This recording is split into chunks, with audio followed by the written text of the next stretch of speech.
சுத்தி இருக்கிறவங்க தான் இந்த வேலை பண்றாங்க. இது ரங்கராஜபுரம் 2வது தெருவுல இருக்கு.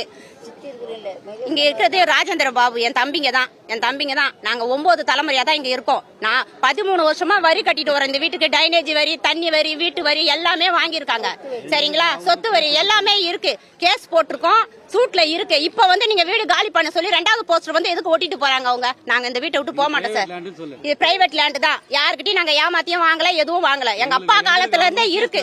கேஸும் நடந்துட்டு இருக்கு.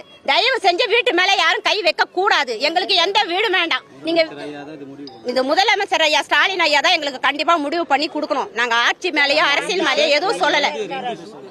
2 ஸ்டே வாங்கி வச்சிருக்கோம். சரிங்களா? அதனால வந்து தயவு செஞ்சு எங்களுக்கு வந்து இந்த வீடு வேணும் சார். அது இல்லாத இது வந்து ரோட்ல வந்து போகல இந்த இடம். சரிங்களா? ஹைவே ரோடும் கிடையாது. இது வந்து ஊர் உள்ளதா இருக்கு.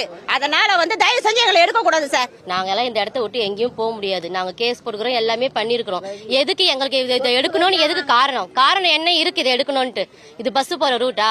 இல்ல இது வேணும்னா அங்க இருந்து இடிச்சிட்டு வாங்க, நாங்க அதுக்கப்புறமா வெளியில போறோம். இதை இடிக்கணும்னா எவ்வளவு இடம் போக வேண்டியது இருக்குது. எதுக்கு தனியா எதுக்கு பிரைவேட் லேண்ட் எதுக்கு நீங்க வரி வாங்குனீங்க முதல்ல? அதுக்கு முன்னாடி நாங்க 13 வருஷமா வரி கட்டின்னு வரோம். இது வீட்டு வரி மட்டும் நாங்க கட்டிட்டு வரோம். அதுக்கு முன்னாடி 30 வருஷமா எங்க மாமியார் கட்டிட்டு வராங்க. அப்படி இருக்கும்போது எதுக்கு நீங்க பிரைவேட் லேண்ட் எதுக்கு நீங்க எங்களுக்கு வரி கொடுத்தீங்க முதல்ல? சார், நாங்க இருக்கிற இடம் வந்து ரங்கராஜபுரம் 2nd ஸ்ட்ரீட்டு கிழக்கு மாடி சந்திப்புல நாங்க 4 தலைமுறையா ஃபேமிலியோட நான் வாழ்ந்துன்னு வரேன். எங்களுக்கு வந்து பிரைவேட் லேண்டு இது வந்து அரசாங்க லேண்டு இல்லை. எங்களுக்கும் பிரைவேட்டில் அந்த எங்களுக்கு பட்டம் எங்களுக்கு வந்து டாக்குமெண்ட் பண்ணி கொடுத்தவங்களுக்கும் எங்களுக்கும் வந்து கோர்ட்டில் ஷூட்டு நடந்துட்டு இருக்குது, அப்பீல் போயிட்டு இருக்குது. இதெல்லாம் கார்பரேஷன் ஜேஇக்கும் தெரியும், ஏஇக்கும் தெரியும். இப்படி இருந்தோம் 95, 96, 99, 2004 எங்களுக்கு வந்து ஸ்டே வந்து எங்கள் பக்கம் எங்களுக்கு வந்து வந்திருக்கு தீர்ப்பு. இது வந்து இவங்களை யாரும் டிஸ்டர்ப் பண்ணக்கூடாது, இது இவங்களோட சொத்து அப்படின்னு சொல்லிட்டு எங்களுக்கு வந்திருக்கு. இருந்தும் எங்களை வந்து குழந்தைங்க நைட்டில் தூங்கும்போது நோட்டீஸ் வந்து ஒட்டுறது, வீடை காலி பண்ணின்னு சொல்கிறது, இது எந்த வகையிலும் நியாயம் இல்லை சார். எங்களுக்கு வந்து நாங்கள் ஒரு வாரம் ஒதுக்குப்புறமா இருக்கோம். ரோட்டில் இருக்கிற இடத்த வெக்கேட் பண்ணிவிட்டு எங்களுக்கு சாலையை போட்டு கொடுத்துட்டு ரெடி பண்ணி கொடுக்க சொல்லுங்கள்.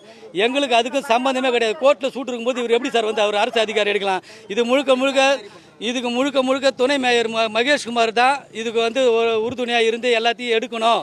இதுக்கு நான் எடுக்காமல் விட மாட்டேன் அப்படின்னு சொல்லிட்டு சொல்கிறாரு. ஸ்டாலின் ஐயா சொல்லலை, மா சுப்பிரமணியக்கிட்டே போய் முறையிட்டோம், இந்த தொகுதி எம்எல்ஏ கிட்டையும் போய் முறையிட்டோம். இந்த தொகுதி எம்எல்ஏ என்ன சொல்கிறாரு, இது லோக்கல் ப்ராப்ளம், நீங்கள் மகேஷ்குமார் கிட்ட போய் முறையிடுங்க. மகேஷ்குமார் சொல்கிறேன், நான் இதை எடுத்தே தீருவேன் அப்படின்றாரு. நான் யார்கிட்ட போய் முறையிடுறது? கோடியாக சம்பாரிச்சு வச்சிருக்காங்க சார், துணை மேலாம் சம்பாரிச்சு வச்சிருக்காங்க. நான் இன்னைக்கு ஏழைப்பட்டோம் சார். நான் ரோட்டில் பொம்பளை பசங்களோட நான் ரோட்டில் உட்காந்துருக்கேன்.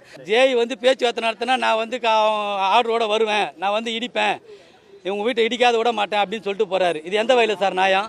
நான் வந்து ரிச்மெண்ட் சூட் ஆர்டர் இருக்கும்போது எப்படி வந்து இடிப்பீங்க என்ன?